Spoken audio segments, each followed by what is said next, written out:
amahoro God's people, bwoko bw'Imana muherereye Afrika, muherereye Amerika, God's people muherereye Asia, Europe, Australia.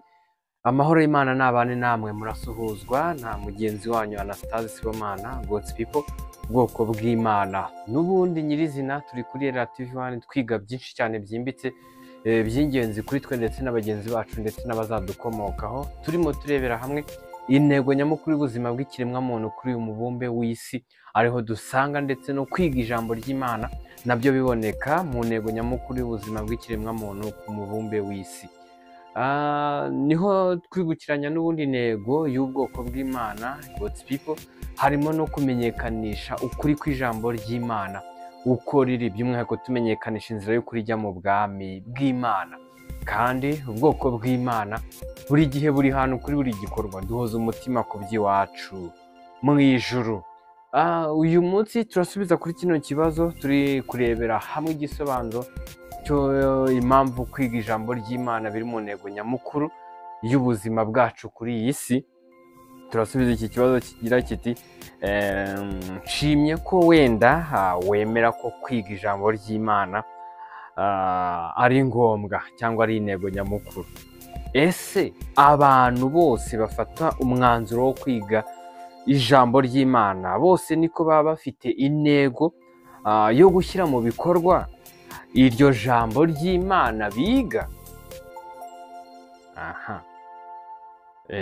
Ese abantu bose bafata umwanzuro wo kwiga ijambo ry'Imana bose niko baba bafite intego yo gushyira mu bikorwa iryo jambo ry'Imana biga? Tugiye kureba igisubizo cy'iki kibazo, ariko dufashe Bibiliya bivugaho iki. Dufashe nawe unyure muri komenti, utufashe utuhe igitekerezo, inyunganizi, utange n'ikibazo ndetse ubaye ugifite.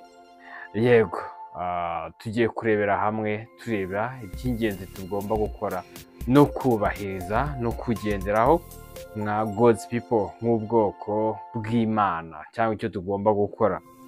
Niho turasanga Bibiliya igenda ibivugaho, ibikomozaho, ariko turaza gusanga abantu bose bagira ishyaka, bagira umwete, bagira umwanzuro wo kujya kwiga Bibiliya, turaza gusanga bose baba batagamije kugira ngo bumvire Imana cyangwa bakore iby'Imana ishaka.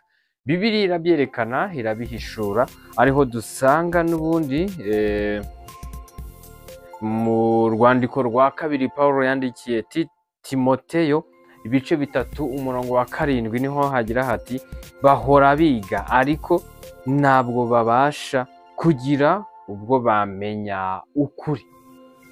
Bahora biga ariko ntabwo bashaka kugira ubwo bamenya ukuri. Bahora biga bashakashaka, ariko nyirizina intego yabo bafite nyamukuru ntabwo ari ukugira ngo baze kubahiriza iby'Imana ishaka cyangwa ngo bakore iby'Imana ishaka. Usanga n'ubundi baba bafite intego zigiye zitandukanye. Niba urasanga ishuri rimwe na rimwe ryigisha bavuga ko bigisha iby'Imana, bigisha Bibiliya, usange bamwe bari kubusanya n'abandi kandi igitabo bigisha ari kimwe.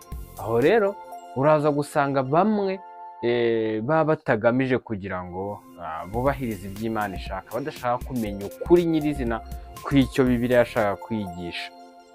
Turasanga n'indi jambo ry'Imana rivuga mu rwandiko rwa kabiri Pawulo yandikiye Timoteyo, n'ubundi ibice 3 ku murongo wa 5 hagira hati bafite ishusho yo kwera ariko bahakana imbaraga zako, abameze batyo ujye ubatera umugongo. Bibiliya iragaragaza nyirizina abantu baraza kugaragara yuko barimo kwiyerekana nk'abari mu mucyo, cyangwa barimo kugaragara yuko biga ijambo ry'Imana cyangwa bazi ijambo ry'Imana, ariko ibyo bavuga n'ibyo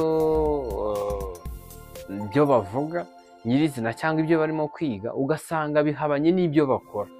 Ugasanga umuntu arimo kwiga ijambo ry'Imana ariko ibyo ashyira mu bikorwa byakabaye rero ibyo yiga, ariko noneho si ibyo akora, arimo kubusanya nabyo. Aho ijambo rigaragaza ngo bafite ishusho yo kwera ariko bahakana imbaraga z'uko kwera. ngo abameze batyo rero ujye ubatera umugongo. Umuntu arimo kuvuga ko yiga ijambo ry'Imana cyangwa yigisha ijambo ry'Imana ariko agakora ibinyuranye n'iby'Imana ishaka. Ijambo ry'Imana riravuga ngo mutera umugongo uwo nguwo ntugendere mu murongo we cyangwa ngo mube mu nzira imwe. Niho n'ubundi turimo kubona mu ntego nyamukuru y'ubuzima bw'ikiremwamuntu mu gihe harimo kwiga ijambo ry'Imana, harimo no kugenzura uburyo ki ryubahirizwa. Ryige ariko ushyire mu bikorwa n'ibyo wize kugira ngo ubashe gukora iby'Imana ishaka. Ndabashimiye God's people, ubwoko bw'Imana, mwabanye natwe. Ibyo wumvishe by'agaciro n'ubyihererane bishyire mu bikorwa kano kanya kandi ubimenyeshe n'abandi. Dore ko nyirizina intego yacu ari ukwiga ijambo ry'Imana. Ku murongo wa Irera TV1 buri munsi twiga ijambo ry'Imana, twiga Bibiliya. Yego, twiga Bibiliya buri munsi. Kora subscribe duhorane kuri buri kiganiro dushyizeho gihite kikugeraho. Habeho gufashanya, ubyiga wowe ubwawe, ubyigisha ndetse n'abandi. Ndabashimiye. Amahoro y'Imana n'ubuntu bw'Imana bibane namwe, mubeshejwe no kumenya Imana na Yesu umucunguzi wacu. Murakoze cyane.